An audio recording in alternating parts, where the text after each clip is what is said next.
Terraria's newest update 1.4.5 only seems to be a couple of months away, and to celebrate I've decided to look into every new piece of content and changes and come up with the top 10 things coming in this new update. Before the video starts, hello, my name is Tipalooza and I'll be with you guys for the duration of this YouTube video. If you enjoy this video, please make sure to like and subscribe because it directly helps out the video. And apart from that, I hope you enjoy. All of the new content can be seen on the Terraria wiki, linked in description, so you can check it out for yourself if you'd like. Now, I won't be adding the Dead Cells collaboration or the Power World collaboration. I'm not sure how much has been leaked about that, but as far as I can tell, for the Power World one, not much. But these 10 things that I picked are really broad. They consist of like every small change, every big change, and we are going to be starting off with number 10, updated Moonlord sprites. Now, the Moonlord sprites look really cool. I really like the moving tentacles on the face, and you can tell they put a lot of effort into it.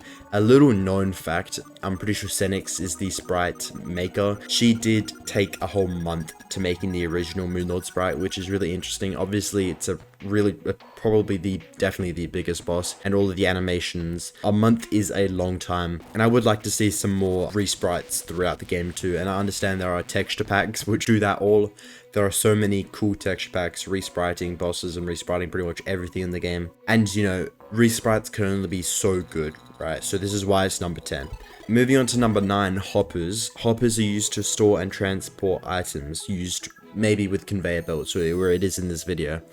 I'm not sure how this would be useful for most Terraria players or Terraria in general. Like, there aren't really many farms that need to be like 9,999 is usually the maximum amount of items that can be stored in one slot. That is a lot compared to, like, let's say for example, like Minecraft 64. It might work like Minecraft or something. I don't even know. I can't even see the hoppers in this, but this is just what it's shown. Like, I'm not really sure how it'll be used, but I guess we'll just have to wait and find out. 8 is the Axearang.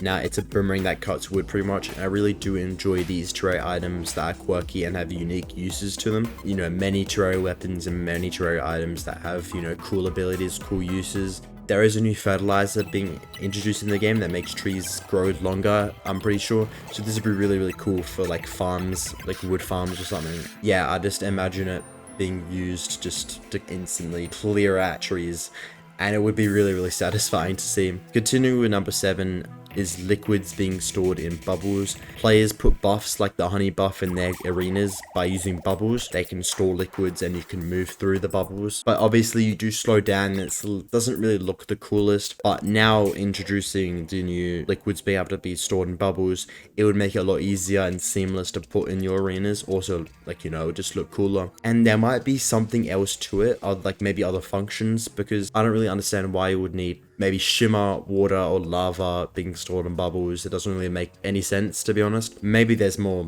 you know, new abilities to it. 6 is new music tracks. There are at least 10 new music tracks being released in this update. Scott Lloyd Shelley, I'm pretty sure, is the composer for all of them still. I'm a really big fan of Terraria music. I don't actively listen to it, but it is really interesting. 2 new release tracks for the Twins and Eater of Worlds. These were released like halfway through last year, like quite a long time ago, but I'll be playing them shortly after I could stop yapping about these. New tracks for King Slime, Torch God, Skeletron, and Skeletron Prime, replacing their Boss 1, 2, and 3 soundtracks, which have been used since the dawn of Terraria. This is a really good feature for making boss fights more interesting and intense if the music is being properly integrated into the boss fight. More soundtracks can also be added in the future. I don't really want to take it too far, but maybe 1.4.6. You know what I mean? I'm sure it's going to happen. It's inevitable with these you know, Terraria devs. Obviously, this isn't 10 tracks. There might be some more that we don't know of, but this is all that we know of. But yeah, really interesting, and I'll play them now.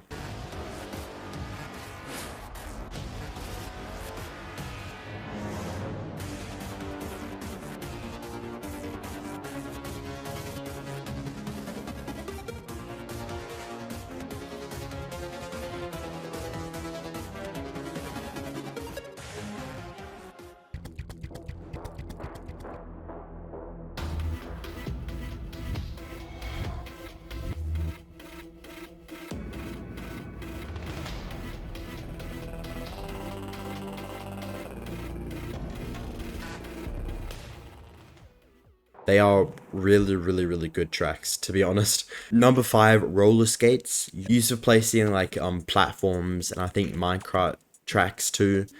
Really useful. It fixes a common problem because the difference between just usually placing minecart tracks and platforms is you can't fall off of them using these roller skates, and you can also use the roller skates to roll on the minecart tracks too, which is a very cool feature. Like I said, fixes a common problem with, you know, placing platforms and falling off them. It's a cool new update. It's not really game changing, but yeah, continuing number 4. And this is a little bit confusing. I don't even know why I put this in here, but fish appearing in water when fishing. This is a small and cool little addition to the fishing system. And, you know, fishing sucks in general in every game, but I think Terraria is the best fishing. They integrated fishing really well into their game, making it really useful in, you know, some parts of the game. It's a cool little addition, like I said, and it would make it more fun in my opinion if they play it really well. Adding like different fishes that could be seen through different parts of the map, you know, many fishes being able to be seen too. I really do like this. Also, the new pufferfish mob and orcas being added in 1.4.5 too.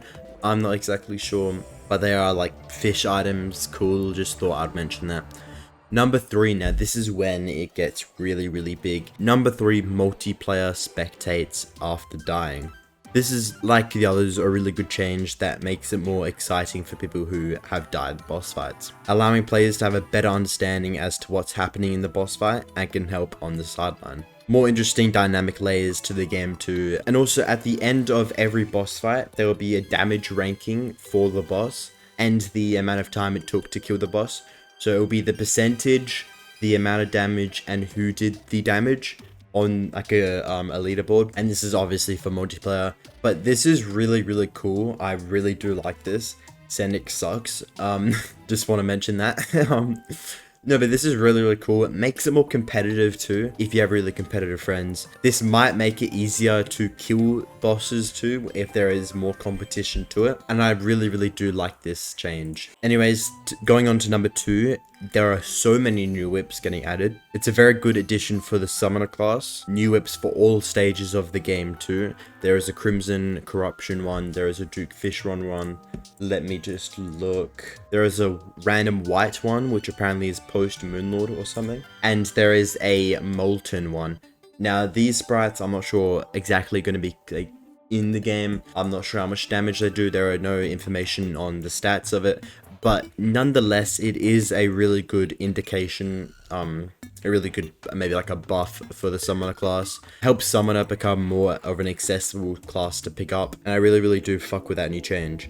Not as much as this last one, and I don't know why, I just love this new change, but it is crossplay. In my opinion, the biggest part of the update. Many people play console and mobile, and obviously it is cheaper on mobile, and a lot of people do play them generally, and it's a really good way to keep the replayability and longevity of the game.